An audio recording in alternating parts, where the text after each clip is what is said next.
நடிகை புகார் தொடர்பாக நாதாக தலைமை ஒருங்கிணைப்பாளர் சீமான் உச்சநீதிமன்றத்தில் மேல்முறையீடு. உயர்நீதிமன்ற உத்தரவுக்கு எதிராக உச்சநீதிமன்றத்தில் சீமான் மேல்முறையீட்டு மனு தாக்கல்.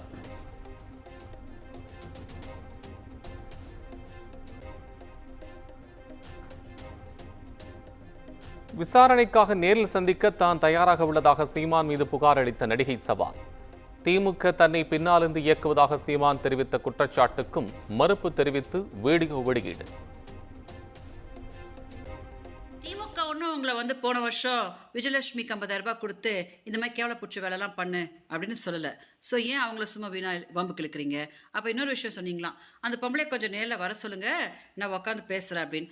நான் காத்துட்டு இருக்க சீமான் அவர்களே, உங்களை நேரில் பார்த்து என்னைய பார்த்தா உனக்கு எப்படா தெரியுது அப்படின்னு கேட்கணுன்னு நான்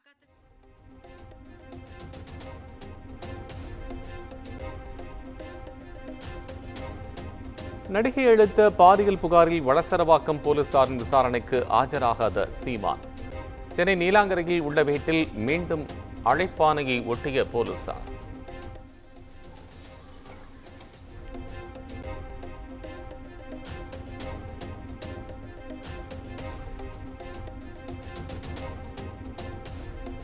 சீமான் வீட்டில் ஒட்டப்பட்ட சம்மன் கிழிக்கப்பட்டதால் பரபரப்பு. நோட்டீஸை கிழித்தவருக்கும் போலீசாருக்கும் இடையே கடும் வாக்குவாதம்.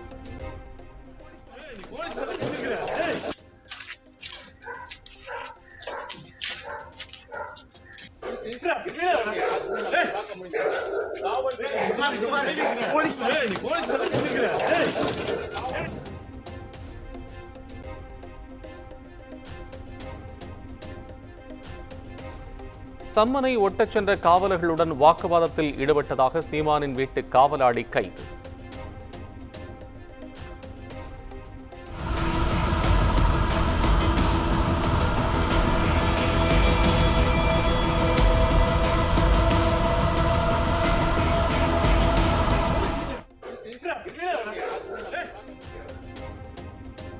வீட்டு காவலாளியின் துப்பாக்கி பறிமுதல் செய்யப்பட்ட நிலையில் லைசன்ஸை ஆய்வு செய்யும் காவல்துறை.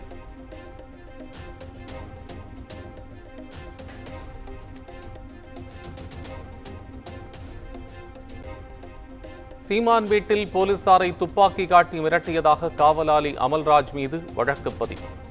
கொலை முயற்சி, ஆயுத தடுப்புச் சட்டம் உள்ளிட்ட பிரிவுகளின் கீழ் வழக்கு பதிவு செய்யப்பட்டுள்ளது.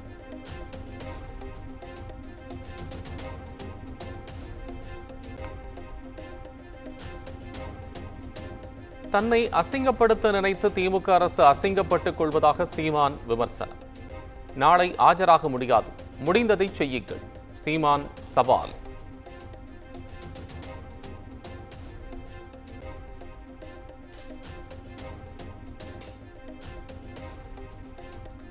சென்னை நீலாங்கரை இல்லத்தில் நடைபெற்ற சம்பவத்திற்கு போலீசாரிடம் மன்னிப்பு கோரிய சீமான் மனைவி.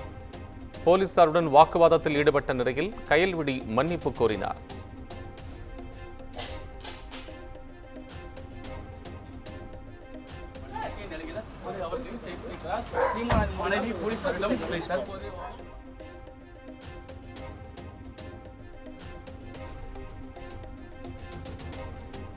சம்மனை கொடுத்த பிறகு அதை கிழிப்பதில் தவறில்லை என்று சீமானின் வழக்கறிஞர் பேட்டி.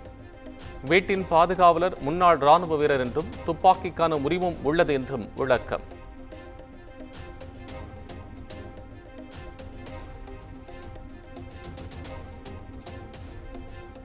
சீமான் வீட்டில் நாம் தமிழர் தொண்டர்கள் திரண்டு வரும் நிலையில் போலீசார் குவிப்பு. தடுப்புகளை அமைத்து தீவிர வாகன சோதனை.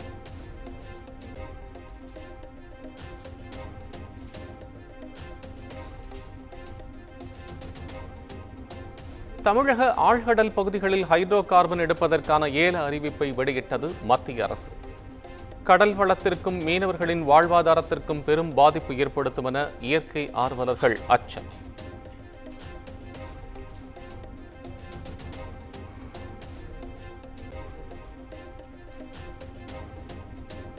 விமான நிலையம் அமைக்க பரந்துரை தேர்வு செய்தது மாநில அரசுதான்.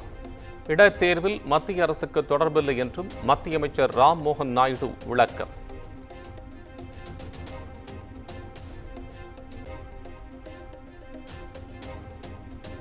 மத்திய கல்வித்துறை அமைச்சர் தர்மேந்திர பிரதானின் தமிழ்நாடு பயணம் ரத்து. சென்னை ஐஐடியில் நாளை நடைபெறும் நிகழ்ச்சியில் பங்கேற்க மாட்டார் என்று அறிவிப்பு.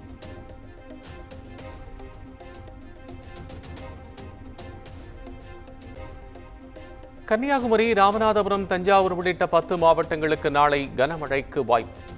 சென்னை வானிலை ஆய்வு மையம் தகவல்.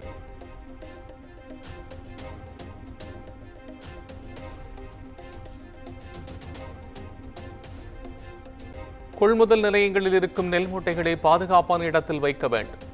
டெல்டா மாவட்டங்களில் கனமழை எச்சரிக்கை விடுக்கப்பட்டுள்ள நிலையில் 12 மாவட்ட ஆட்சியர்களுக்கு தமிழ்நாடு அரசு உத்தரவு.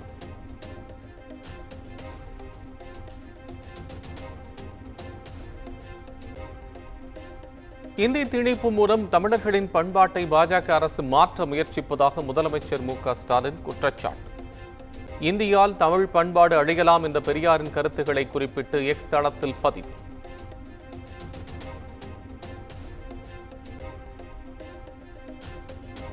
திருக்கழுக்குன்றத்தில் அதிமுகவினர் கைது செய்யப்பட்டதற்கு எடப்பாடி பழனிசாமி கண்டனம். எதிர்க்கட்சியின் குரலை ஒடுக்குவதில் ஆர்வம் காட்டும் அரசுக்கு மக்களை காக்கும் எண்ணம் துளியும் இல்லை என்றும் விமர்சனம்.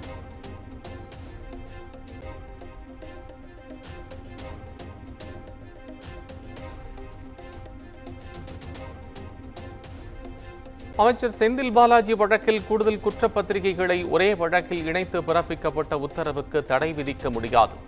சென்னை உயர்நீதிமன்றம் திட்டவட்டம்.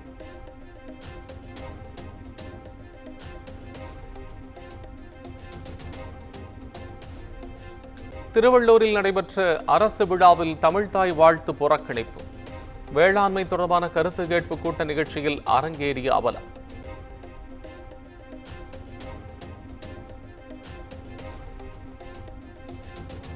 திருவள்ளூரில் தமிழ்தாய் வாழ்த்து பாடப்படாமல் அரசு விழா தொடங்கப்பட்டதற்கு அண்ணாமலை கண்டனம். தமிழ் மொழியை வியாபாரமாகவும் அரசியல் செய்யவும் மட்டுமே திமுக பயன்படுத்தி வருவதாகவும் விமர்சனம்.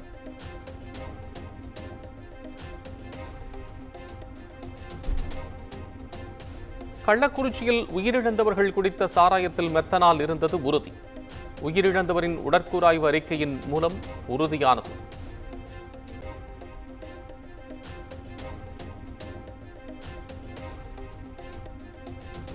வேலூர் மாவட்டம் விருதம்பட்டு காவல் நிலைய காவலர் அருண் கண்மணி சஸ்பெண்ட்.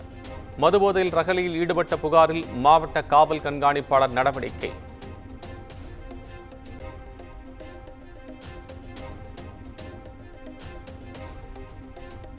சேலம் மாவட்டம் வாழப்பாடி அருகே நடைபெற்ற ஜல்லிக்கட்டு பாதியிலேயே நிறுத்தம்.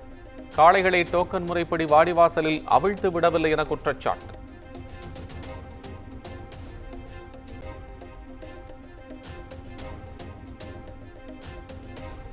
உத்தரப்பிரதேசத்தின் பிரயாக்ராஜில் கும்பமேளா நிறைவடைந்த நிலையில் தூய்மைப் பணிகள் தொடக்கம். முதலமைச்சர் யோகி ஆதித்யநாத் தொடங்கி வைத்த நிலையில் தூய்மைப் பணியாளர்களுக்கு 10,000 ரூபாய் ஊக்கத்தொகை அறிவிப்பு.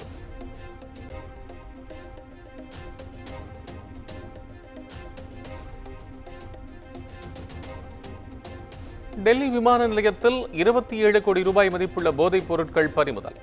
கடத்தலில் ஈடுபட்ட 2 தாய்லாந்து பெண்களிடம் சுங்கத்துறை அதிகாரிகள் விசாரணை.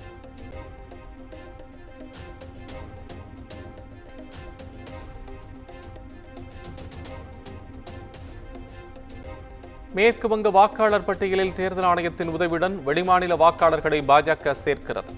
நடவடிக்கை எடுக்காவிட்டால் தேர்தல் ஆணைய அலுவலகத்தின் முன் காலவரையற்ற போராட்டம் நடத்த தயங்க மாட்டேன் என மாநில முதலமைச்சர் மம்தா பானர்ஜி எச்சரிக்கை.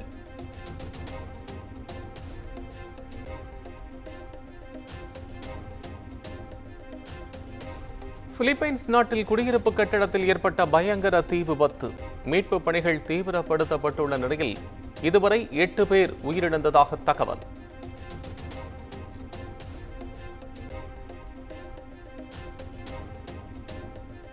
ஐசிசி சாம்பியன்ஸ் டிராபியில் பாகிஸ்தான் வங்கதேசம் இடையேயான போட்டி மழையால் ரத்து.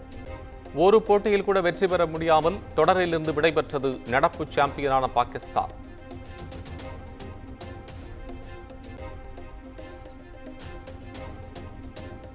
நடிகர் ரஜினிகாந்தின் கூலி படத்தில் இணைந்த விஜயின் பீஸ்ட் பட நாயகி.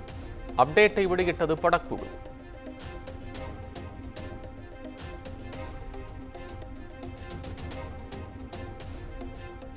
தனுஷ், நாகார்ஜுனா, ராஷ்மிகா மந்தனா நடிப்பில் உருவாகியுள்ள குபேரா திரைப்படம் ஜூன் 20ஆம் தேதி திரைக்கு வருவதாக படக்குழு அறிவிப்பு.